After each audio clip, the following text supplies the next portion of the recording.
People who can't speak aren't really family. We're giving her to the old lady, so get out." I couldn't believe what I was hearing. My son and his wife were treating their own daughter so horribly. "What on earth are you doing?" I demanded as I pushed past them. My son and his wife stood there, defiant, not caring at all about how much they were hurting their little girl. My granddaughter was clutching her cheek, clearly in pain, while her parents continued to belittle her just because she couldn't speak. I couldn't take it anymore. I decided right then that I would take my granddaughter away from them and raise her myself. I brought her home with me and promised to give her the love and care she deserved. 10 years later, after living overseas for a long time, I returned to my home country. Not long after, my son and his wife showed up at my door. "We missed you. We're family, aren't we? Let's live together," they said, acting like nothing had ever happened. But I remembered their cruel words from all those years ago. "Idiots aren't family," I told them firmly. "Please go back." My name is Emma Patterson, and I'm a 62-year-old housewife. A few years ago, I lost my husband and have been living alone in a large house ever since. At one point, I thought about living with my son Henrik and his wife Alva, but something held me back. I just couldn't get along with them, and I was worried that if we lived together, I'd end up helping out in the bar they run. My body isn't as strong as it used to be, and I'm not good at dealing with customers, so it would probably stress all of us out. I decided it was better to live separately, even after my husband passed away. Henrik never suggested that we live together, and I appreciated that. For the first time in years, I was free from taking care of my husband and raising my child. I wanted to enjoy my time alone, but once I started living alone, I realized it was much lonelier than I had expected. I didn't have any hobbies or friends because I had spent all my time on housework, raising my child, and caring for my husband. Most days, I just watched reruns of TV dramas to pass the time. Even when I tried to start new hobbies, I couldn't stick with them. My two granddaughters became the light in my life. Maya, the eldest, is 12 years old, and her little sister Elsa is 8. Both of them are such sweet girls. Maya is beautiful and acts very grown-up for her age, while Elsa is a bit clumsy and very quiet. People often compare Elsa to her older sister, and she ends up feeling lonely because of it. I love both of my granddaughters, but I have a special place in my heart for Elsa. I could see that she wasn't treated well by her parents and sister. Henrik and Alva would bring the girls to visit me about once every 2 months. Maya would always run up to me with a big smile on her face, looking adorable in her new clothes with her long hair beautifully styled. But poor Elsa was always dressed in Maya's old, worn-out clothes, and her hair was messy and untamed. Elsa used to be very talkative when she first started speaking, but lately, she had become quieter. Unlike Maya's bright smile, Elsa often looked sad and kept her head down. After greeting Maya, I would crouch down in front of Elsa and gently speak to her. "Elsa, dear, welcome. Thank you for coming. I made some of your favorite sweets today. Let's eat them together." Elsa's eyes would light up just a little bit, and she'd nod quietly. But before she could respond, Maya would chime in, "Grandma, what about my sweets?" "Of course, I have yours too, Maya," I'd say with a smile, holding both girls' hands as we walked inside. Henrik and Alva would get out of the car, calling out to me, "Hey, Mom, long time no see. We brought you a little gift." "Oh, thank you. How have you two been?" "Please make yourselves at home," I'd reply, trying to keep things pleasant. But deep down, I couldn't forget how they treated Elsa, and I knew I had to do everything I could to protect her from now on. I welcomed my son, Henrik, his wife, Alva, and my granddaughters, Maya and Elsa, into my home. I served them tea and sweets, and did my best to entertain them. But as we sat together, I noticed something troubling. Henrik and Alva only talked to Maya, showering her with attention, while completely ignoring Elsa. Every time I tried to engage with Elsa, either Maya would interrupt or Henrik and Alva would steer the conversation in a different direction. Their coldness towards Elsa worried me, but I decided not to interfere too much. I thought it was better to just keep an eye on things from a distance, but this was a choice I would come to regret deeply.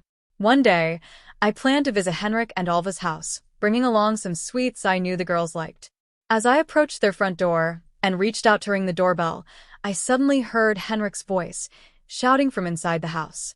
"Why don't you say something instead of just being quiet?" My heart sank. I hesitated for a moment, but then pushed the door, which wasn't fully closed. It opened easily, and I stepped inside, removing my shoes as I entered the hallway. The voices were louder now, coming from upstairs. "You know it's because you don't talk at school that I'm embarrassed, right?" With a sense of dread, I climbed the stairs, the shouting continuing with each step. Then I heard a sharp, dry sound, like someone being slapped. I quickly opened the door where the noise was coming from and found a scene that broke my heart. Henrik and Alva were standing over Elsa, who was sitting on the floor with tears in her eyes, holding her cheek. Maya was there too, waving her hand as if it hurt from striking her sister. "Hey, Elsa, you got smacked by your sister, didn't you? How about saying it hurts? If you can't speak, you're no longer family. Get out. We'll send you to the old hag's home," Henrik said harshly. My anger boiled over. "What the hell are you doing?" I shouted, pushing past Henrik and Alva. I rushed to Elsa's side, pulling her into my arms to protect her. I glared at them, shocked at how cold and cruel they were being. For a moment, they seemed surprised, but then Henrik spoke up, trying to act like nothing was wrong. "Mom, what are you doing barging in like that? You should have rung the doorbell first." Alva added, "That's right, Emma. Don't be rude." I couldn't believe what I was hearing. What's rude is what you're doing.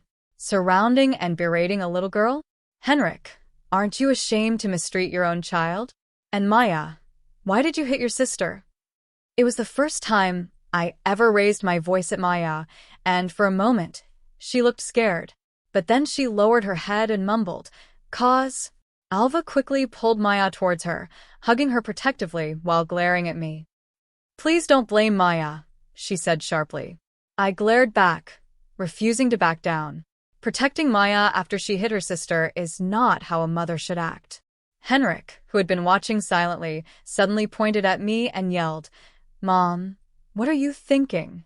Get away from that idiot." I couldn't believe the cruelty of my own son. "The idiots here are you three. Apologize to Elsa." But none of them showed any remorse. Henrik, Alva, and even Maya just stood there, insulting Elsa as if she were nothing. Elsa, still in my arms, clung to my clothes weakly, her eyes empty and distant. It broke my heart to think that they had been treating her this way all along. Without another thought, I lifted Elsa up and said firmly, "I'm taking Elsa with me. I can't leave her here." Leaving Henrik, Alva, and Maya behind, stunned and speechless, I walked out of the room. As I headed down the stairs, Henrik came running after me, a smirk on his face. "Thanks, Mom. I didn't know how to handle this mute." His words made me sick. I didn't even look back as I carried Elsa out of that house, determined to give her the love and care she deserved. As I stood there, stunned by my son's cold words, Alva appeared behind him. She was holding a small, tattered carry-on bag and a backpack. "This is Elsa's stuff. Please take care of the rest," Alva said, shoving the bags roughly into my hands. Both Elsa and I were speechless, looking up at the faces of my son and daughter-in-law. The expressions on their faces were clear. They were relieved, even pleased, that Elsa was leaving their home. I was astonished. Without saying a word, I turned and left their house, Elsa by my side. The silence between us was heavy as we made our way back to my home. When we arrived, I helped Elsa take off her shoes at the entrance. As I bent down, I heard a soft sniffle. I looked up to see Elsa biting her lip, tears streaming down her face. My heart broke seeing her like this. I gently pulled her into a hug, softly patting her back. "Elsa, it's been so hard on you. I'm so sorry I couldn't help you sooner, but it's going to be okay now. Grandma is on your side, and I will protect you from now on." From that day on, Elsa and I started living together. The pain and trauma she had endured at the hands of her parents had left deep scars. She stopped speaking altogether. Even saying a simple good morning seemed impossible for her. I grew increasingly worried when her teacher informed me that Elsa was unable to communicate with her classmates or teachers at school. Concerned, I took her to the hospital for a checkup. The doctor diagnosed Elsa with selective mutism, explaining that the extreme stress and fear she had experienced caused her to lose the ability to speak, even if she wanted to. He assured me that with time, as she adjusted to her new environment and felt safer, she might gradually regain her ability to speak. On the way home from the hospital, I decided to buy Elsa a cute notebook and a pen. "Listen, Elsa," I said, handing her the notebook. "If there's something you want to tell me or anyone else, you can write it in this notebook. You can draw pictures or write words. Then you can try to say what you wrote, even if it's just a little bit at a time." "Okay." Elsa eagerly opened the notebook and began writing with the pen. As I watched in silence, she finished and showed me what she had written. On the page were the words, "Thank you, Grandma," along with a small sketch of my face. Elsa then tried to speak, opening her mouth to say the words, but she couldn't get them out. She looked down, disappointed. "Elsa, you're doing great," I reassured her, patting her head. "One step at a time, okay? You're doing wonderfully. Gold star for you." Elsa looked up at me and managed a faint smile. From that day on, she used the notebook and pen to communicate at school. Over time, I noticed she was slowly gaining confidence. She began to learn how to speak again, and 2 years later, she was speaking normally. Grandma. Today at school, Elsa would excitedly report to me about her day as soon as she got home. Seeing how she had fully recovered, full of energy and life, eased my mind. I knew she was finally healing. One day, I visited her school for a parent-teacher conference. As we entered the classroom, a kind-looking teacher greeted us. Elsa and I both responded with a cheerful, "Hello, teacher," and we took our seats. During the meeting, as we discussed Elsa's behavior at school and at home, she shyly squirmed in her chair. "Elsa's grades have been consistently improving since last year," the teacher said, showing us her report card. The chart indicated a steady upward trend, with her grades shooting up significantly recently. "I'm sure it's because she's so dedicated to her studies," I explained, smiling as I patted Elsa's head. Ever since Elsa had regained her voice, she had developed a passion for learning. At home, she would immerse herself in challenging books and solve complex problems with determination. On test days, she would proudly present me with her perfect scores, and I made sure to frame and hang all her perfect test papers on the wall. Every time I looked at them, I felt a deep sense of pride in how far she had come. "The teacher suggested taking an IQ test at the hospital," she said thoughtfully. "IQ test?" I asked, confused. The teacher explained that Elsa might be gifted, which refers to children who are naturally very intelligent, often showing abilities beyond their age. According to her, Elsa seemed to possess an intelligence level on par with, if not greater than, that of an adult. She recommended the test so that we could provide an educational environment that matched Elsa's exceptional talents. Without delay, I took Elsa to the hospital for the IQ test. Just as the teacher suspected, Elsa was indeed gifted.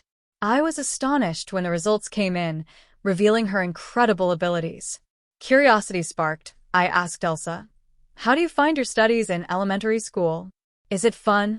With a bored expression, she replied, "Honestly, it's too easy and boring. I want to study something more challenging, but when I tell the teacher, they just get confused." Hearing her words made me think deeply about her future. I wondered if Elsa could pursue the kind of challenging studies she desired. In America, the level of study Elsa wanted might be more suitable for middle or high school, but I wasn't sure if Elsa, who hadn't even graduated from elementary school yet, could handle that level of education. I decided to consult with her homeroom teacher, who then told me about the grade skipping system in the US. The teacher suggested that if Elsa went to America, she could study at the level she desired. This conversation reminded me of my late husband's brother, who was working in America. We hadn't been in touch since my husband passed away, but I thought he might be able to help us. I reached out to him, and to my relief, he was more than willing to support us in moving to the US. With this support, I proposed the idea of studying abroad to Elsa. "I want to go if it's with Grandma," Elsa said. "But I want to graduate from elementary school with my friends first." "All right, I understand. I'll learn English by the time you graduate," I responded. Elsa smiled, relieved. She made many memories in elementary school and graduated without any issues. We made sure to exchange contact information with her friends so that she could stay in touch even after moving overseas. I decided not to mention the study abroad plan to Henrik and Alva. I was worried that if they found out Elsa was gifted, they might try to take her back, not out of love, but to use her talent for their own gain. Once in America, Elsa quickly adjusted to her new life and began studying by skipping grades. I supported her with everything I had. Seeing her say that studying was finally fun made me so glad we had made the move. Her talent was truly remarkable. After a few years of hard work, she was accepted into Harvard University, where she studied business. Before I knew it, Elsa had started her own company. "I want to repay you, Grandma," Elsa said enthusiastically.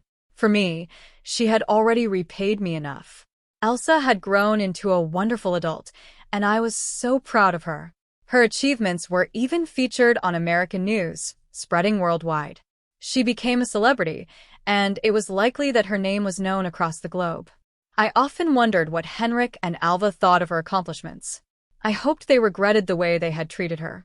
10 years after Elsa started her company, we returned to our home country for work reasons. We rented a new apartment, and life seemed peaceful. One day, the doorbell rang. I thought it might be a routine notice, so I opened the door without much thought. "It's been a while, Mom. How have you been?" a voice said. To my shock, it was Henrik and Alva. I couldn't help but shudder upon seeing their faces. "Henrik and Alva, what are you doing here?" I asked, my voice trembling. I had changed my contact information and moved far away from our old house. How did they find us? Ignoring my shock, Alva called into the house. "Hey Elsa, you're here, right? It's your mom. I've come to see you after such a long time." The moment was tense, and I found myself standing frozen, unable to believe what was happening. "What do you want?" "Please don't approach my daughter," I managed to say, trying to keep my voice steady. "Don't be cold, Mom," Henrik responded, his tone almost pleading. "We are Elsa's parents, after all." "That's right, mother-in-law," Alva chimed in. "Elsa is here, right? Please, let us meet her." Before I could react, they both pushed past me and entered the house, ignoring my attempt to stop them. My heart raced with anxiety as I followed them, trying to regain control of the situation. Elsa, hearing the commotion, peeked out from the living room. "What's wrong, Grandma?" "Wait, what?" Elsa's face mirrored my shock. She was clearly surprised by the unexpected visitors. I awkwardly turned my face away, unsure of what to say or do. But to my dismay, Henrik and Alva looked thrilled to finally see Elsa. "Oh, Elsa, I've missed you. You've grown so much," Alva exclaimed, reaching out to hug her. But Elsa stepped back, brushing off Alva's arms with a cold expression. "If you want to talk, I'll listen in the living room. I'll prepare some tea, so please wait on the sofa," Elsa stated coolly. Without waiting for a response, she headed to the kitchen to prepare tea. Henrik and Alva, oblivious to the tension, unreservedly plopped themselves down on the sofa and started reminiscing with Elsa, but it was entirely one-sided. They spoke of the past, as if trying to create a connection that had long been severed. Growing concerned, I called out to Elsa, but she quickly winked at me, signaling that she had everything under control. Reluctantly, I sat down opposite Henrik and Alva, only to be immediately confronted with their true intentions. It turned out that the pub my son and his wife were running had gone out of business due to poor management. Maya, their older daughter, had also gone off the grid since she started working, and they had no idea where she was or what she was doing. With their business gone and their daughter unreachable, Henrik and Alva were living in poverty, unsure of how long their savings would last. "Hey, Elsa," Henrik began, his voice taking on a pleading tone. "Would you consider supporting us? You ran away from home at 6, but until then, we raised you. You should pay your respects," Alva added. "Elsa, you must have felt lonely not being able to see us all this time, right? But let's live together from now on. Let's create memories as a family, making up for the time we were apart." Their pathetic pleas made my heart ache. While it pained me to think this way about my own son, I couldn't understand how he had turned out like this. Where had I gone wrong in raising him? Guilt began to creep in, but I was snapped back to reality by Elsa's firm voice. "Idiots aren't my family," she said coolly, her voice unwavering. "My only family is Grandma. Please see yourselves out." I was taken aback by the calm yet resolute smile on Elsa's face. It was a look I had never seen before. But Henrik and Alva weren't ready to give up. "Elsa, please." Henrik tried again, but Elsa didn't budge. With a decisive motion, she forcefully pushed them out of the front door and locked it with a definitive click. I watched from the window as Henrik and Alva slinked away, their shoulders slumped in defeat. "Grandma?" Elsa's voice brought me back to the present. "What is it, dear?" I asked, turning to face her. "Should we move?" she asked with a soft laugh, her tone light despite the heavy atmosphere. It turned out that Elsa had been secretly planning to build a house for the two of us to live in together. She had designed it with accessibility in mind, considering my needs as I got older. "Thank you, Elsa," I said, my voice thick with emotion. Elsa blushed, giving an embarrassed laugh. "It's nothing, Grandma.